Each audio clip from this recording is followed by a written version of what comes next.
नमस्कार दोस्तों, आज हम कुछ प्रश्नों के उत्तर सतगुरु जी से जानेंगे। कृष्ण ने अलग अलग मौक़ों पर अलग अलग तरह के कर्म को महत्व दिया है। कभी वो युद्ध से बचने को कहते हैं तो कभी खुद अर्जुन से युद्ध करने को कहते हैं। आखिर उनके अनुसार धर्म क्या है, आइए जानते हैं। वेदही जी सतगुरु से पूछते हैं, सतगुरु, कृष्ण के अनुसार धर्म क्या है? कब किसी की जान लेना इंसान का धर्म होता है? यहाँ सतगुरु जी बता रहे हैं कि एक बार कृष्ण जी ने भीम से कहा, हस्तिनापुर दुर्योधन के लिए छोड़ दो, चलो हम एक नया नगर बसाएंगे। इस पर भीम जी ने जवाब दिया, आप देशद्रोही हैं, मैं दुर्योधन को मार डालना चाहता हूँ और आप मुझसे यह कह रहे हैं कि मैं यह राज्य उसके लिए छोड़कर चला जाऊं, कहीं और जाकर अपना राज्य बसाऊं। धर्म के बारे में आप क्या जानते हैं? अर्जुन और बहुत से दूसरे लोगों ने भी ऐसे ही सवाल उठाए। लोगों ने कृष्ण जी से पूछा, क्या आपको वास्तव में पता है कि धर्म क्या है? कृष्ण जी ने हर किसी को धर्म के बारे में विस्तार से समझाया।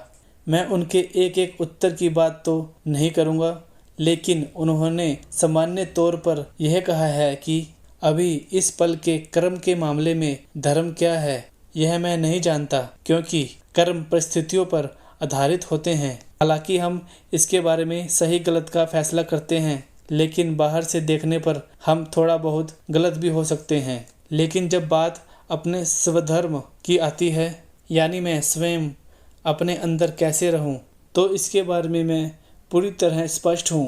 किसी बुद्धिमान व्यक्ति के दिमाग में इस बात को लेकर 100% स्पष्टता नहीं होती कि उसे किस तरह के कर्म करना चाहिए। वह हमेशा अपने निर्णय को तौलता है। अगर आप बाकी जीवों के नज़रिए से देखने की कोशिश करेंगे तो पाएंगे कि हम जो भी करते हैं, हमारा अस्तित्व, हमारा खान पान, हमारा जीवन, हमारा सांस लेना, सब कुछ किसी न किसी तरह से उन जीवों के साथ अन्याय ही है।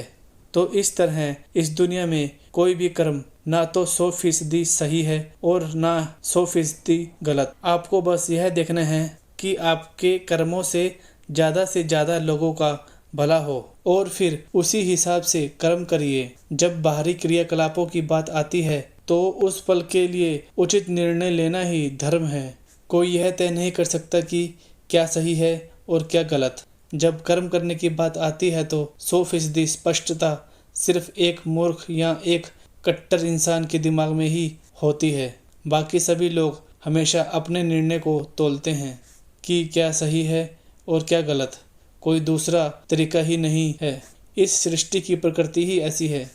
अब आप किसी की हत्या की बात कर रहे हैं, जरा सोचकर देखिए। जब आप खाते हैं तो आप किसी की हत्या कर रहे होते हैं। जब आप सांस लेते हैं तो आप किसी की जान ले रहे होते हैं। जब आप चलते हैं तो भी पैरों तले किसी जीव की जान लेते हैं। अगर आप यह सब नहीं करना चाहते तो आपका अपना जीवन खतरे में पड़ जाएगा और तब आप खुद ही अपनी जान ले रहे होंगे। तो आप किस धर्म का पालन करेंगे?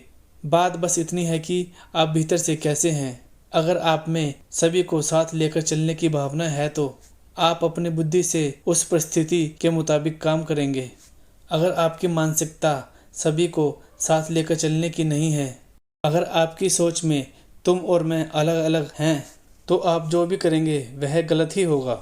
आप कोई भी काम सही कर ही नहीं सकते, क्योंकि आपका पूरा का पूरा वजूद ही गलत है, क्योंकि आपने बस तुम और मैं बना रखा है। कृष्ण का पूरा जीवन बस इसी बात को दर्शाता है। उनके जीवन में तुम और मैं नहीं था, बस मैं और मैं या तुम और तुम ही था। चाहे वो गोपियों के साथ हों, चाहे वे एक राजनेता के तौर पर काम कर रहे हों, या फिर वो गीता का उपदेश दे रहे हों, उनका उद्देश्य हमेशा एक ही था, सभी को अपने साथ समाहित करने का।